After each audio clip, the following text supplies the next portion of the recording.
They've hoarded up a 21,000 square foot building downtown. You can barely walk through it. It's pretty wild. One day I'm gonna own all this. Here's something that I've never seen before. The hoarder is right here out front, cleaning it up. Hide the camera.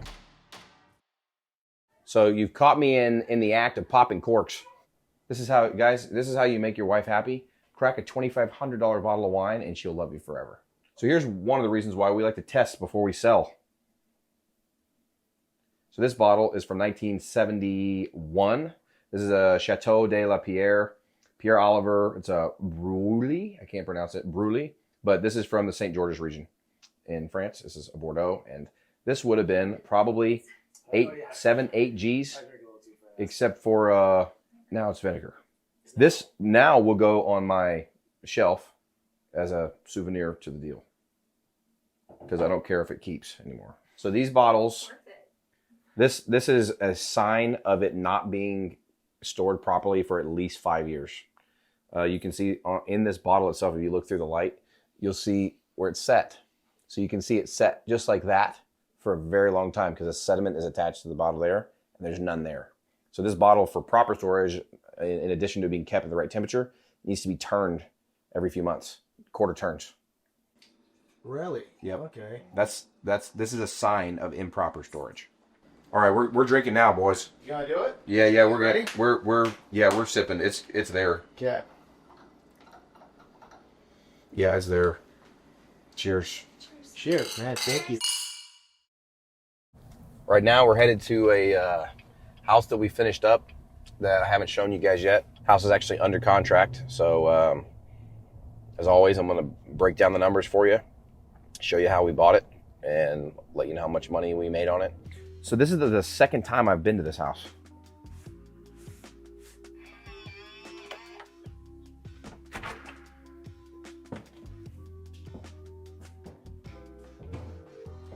Looks nice. I need to send somebody in to clean it up for them, make it look really good. So I'll make sure that gets done. This house is one that we bought for $205,000.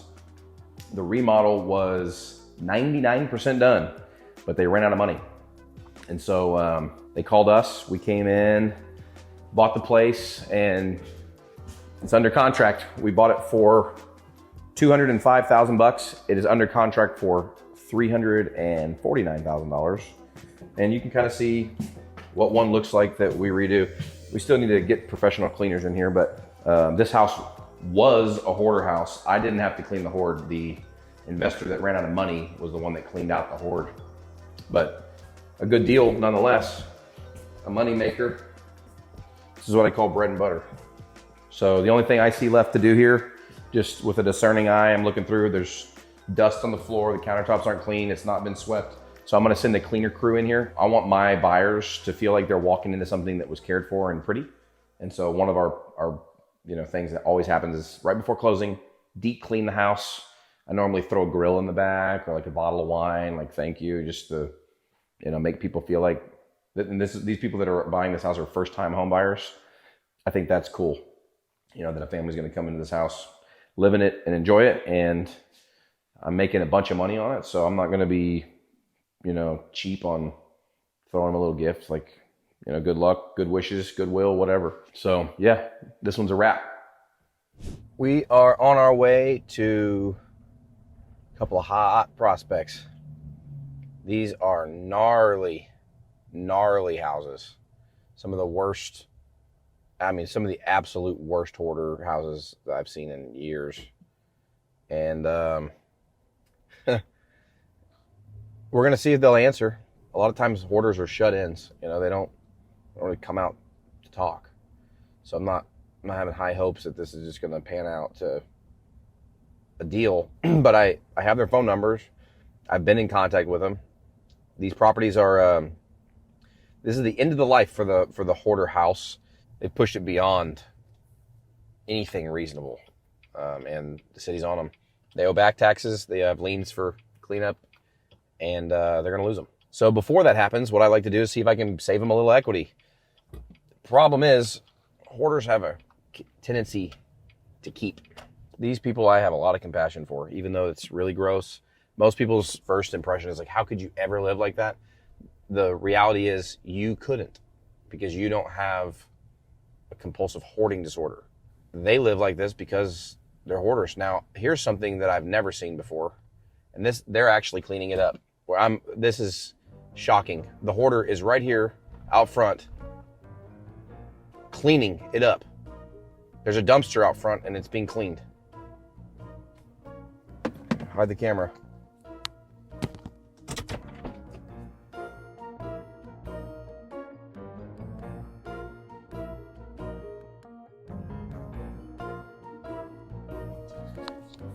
So we just pulled up to that hoard, and I saw a sister-in-law and a couple family members trying to help the lady.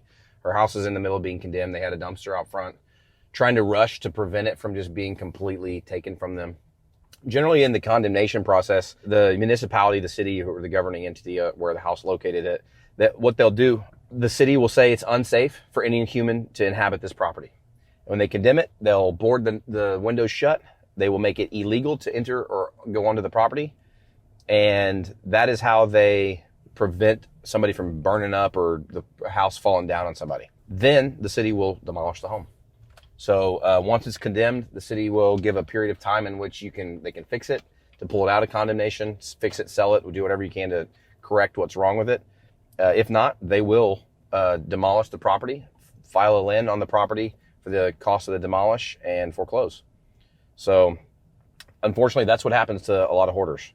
They get pushed out because it's unsafe. It's unsafe for the neighbors. It's not sanitary. There's a lot of reasons why, you can't do that. However, a lot of hoarders figure out that if you can just do the minimum kind of hiding the hoard, that it makes it a lot more difficult for the cities to condemn. This particular hoarder scenario is intense because they inherited a house more than 20 years ago.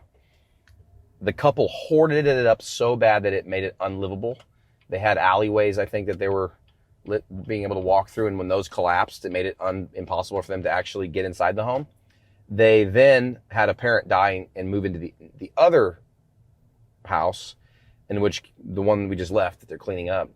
They hoarded it out, and now they're at the end of the road. So this is just a really sick cycle, and it happens to be a niche on where we've learned to really, try to help the people as much as we can and try to make money at it as well. It doesn't always pan out. I can't always help. I can't make somebody sign a contract, even if it's to their best interest. I gave my number to those people, said, please convince her that this is what she should do. She's going to lose everything, or she can get money from me and end up with some equity. Time will tell. But we're headed over now to the other one so that you guys can see how intense some of these can get. Yeah, it's like, it's the middle of March Madness or whatever. It's popping off, and like all the dudes are drinking beers, going to sports bars, hanging out the house, watching games. Not me. I'm grinding. I do this every weekend that I'm here.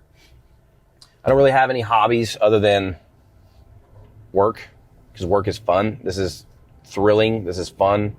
I love this shit. I'm going to keep doing it forever. But over the past few years, I've gotten a lot of different opinions about me, but one of the opinions that's common around here is that I'm like lucky, or it just falls in my lap. People say that all the time, and it drives me nuts because I know what I do to like put myself in these positions. And if you want some different results for your life, which is what I wanted different results for my life. You don't get those results like hanging out, drinking beers with the boys, like golfing and shit like that. For me, that doesn't produce results. On Saturday, we get up, we go find hoarder houses, we go look at deals, we go hustle to get our money, but it's not lucky at all. It's not lucky at all. I've had luck, but this ain't luck, because I do this every day. So if you're curious about unlucky, this is what unlucky looks like. Holy hell. It's gotten worse. I don't even know how that's possible, but it is definitely worse. This is the house that they hoarded up first. So this is the one they lived in and hoarded until they couldn't live in it anymore. Sad. That's what unlucky looks like. Before we stopped at the guitar shop, if you're seeing this right now, I already bought it, but one of the coolest buildings in downtown Kerrville, I've been working on buying it for years, and I think I'm getting close. And so it's kind of a weird deal. These people are also hoarders. They're in the antique business, and they've hoarded up a 21,000 square foot building downtown. And I've been trying to pick it up. So we're just going to just breeze through, try to be nonchalant, and show you all around a little bit on the low. This is Covert. All right, so check it out. It's 21,000 square feet. I have a vision for it and a plan that fits right alongside with everything I do. The vision is to keep the antique mall running, to fix the building up, and then to add some commercial uses. Let's just see if I can't just walk through and keep it chill. Maybe one of the things I say is like, hey, we're filming downtown. I just want to give y'all some publicity. You want some publicity? You want to talk about the antique mall and what y'all been doing all these years? And I'm not the greatest. okay, you want me to talk about it? Okay. So, hey guys, we are here in downtown Kerrville at the Sunrise Antique Mall. This is a super cool business that's been in existence since 1988, and the kind owners, the Loves, have been operating it since 1999. So it's one of the staples here in downtown Kerrville, and we want to show you around.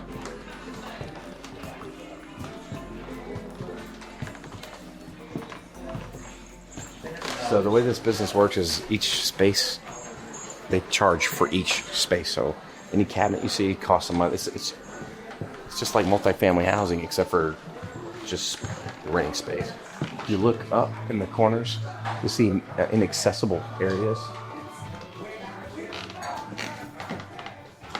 You might remember what we were talking about earlier about how hoarders like to hide things. If you look up in the terracing, it's all hidden. It's one of the telltale signs. You start to see things blocked off and hidden. If you look through the curtains, you'll see evidence.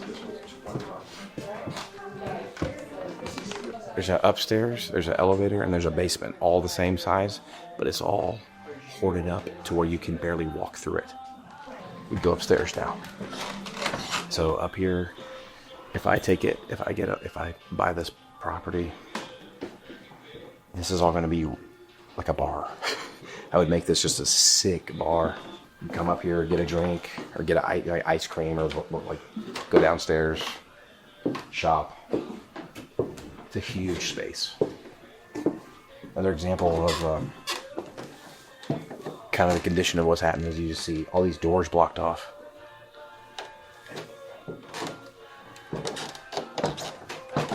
This is an example of what they've been like. This is hoarding. There's no need for all these boxes back here.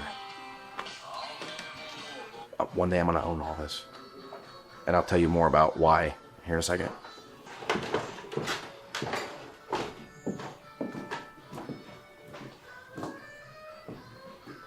I can deal with the development of the reconstruction of that building. I have an estate sale company where we liquidate people's stuff. So we have a constant flow of merchandise for the people that are renting space. I like partying. We can have a place to party back there. It's downtown Kerrville, so it just checks all of the boxes. Now, I was talking with one of my mentors, and he's like, you're going to spend so much time, effort, and energy on that. Why do it? But I just think it's cool. I think it's cool. I mean, I might not make a whole bunch of money, but I'm going to have a bunch of fun. You might remember on the last few episodes that I was in the guitar business. Check this out. So here's the update. I'm almost out of the guitar business. Remember how packed that room was full of guitars?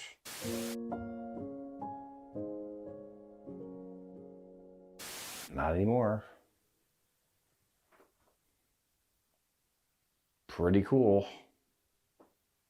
Very few left, which I'm stoked about. I mean, I guess we got a few. 1, 2, 3, 4, 5, 6, 7, 8, 9. Got about 35 guitars left. And I had 400 of them or whatever. I don't know, 300 of them. Those dudes that were with us last episode, they ended up spending $130,000, and I sold an additional $75,000. So I guess I turned 110 into 210, somewhere in there. Made $100,000. Took me about 2 months, and I still got a little bit left we have to deal with. Probably another 10, 15 grand left. So yeah, all in all, that's a solid deal. We'll take that for sure. Hey guys, thanks again for tuning in. As always, like, subscribe, and comment if you want to see some more of this stuff. Next week, you know, what you guys have been telling me is that you want to see more of the hoarder houses and some of the big deal breakdowns. So next week I'm gonna show you another big deal and some deal breakdowns, as well as jump into some mobile home financing deals. So thanks a lot, guys. Love you.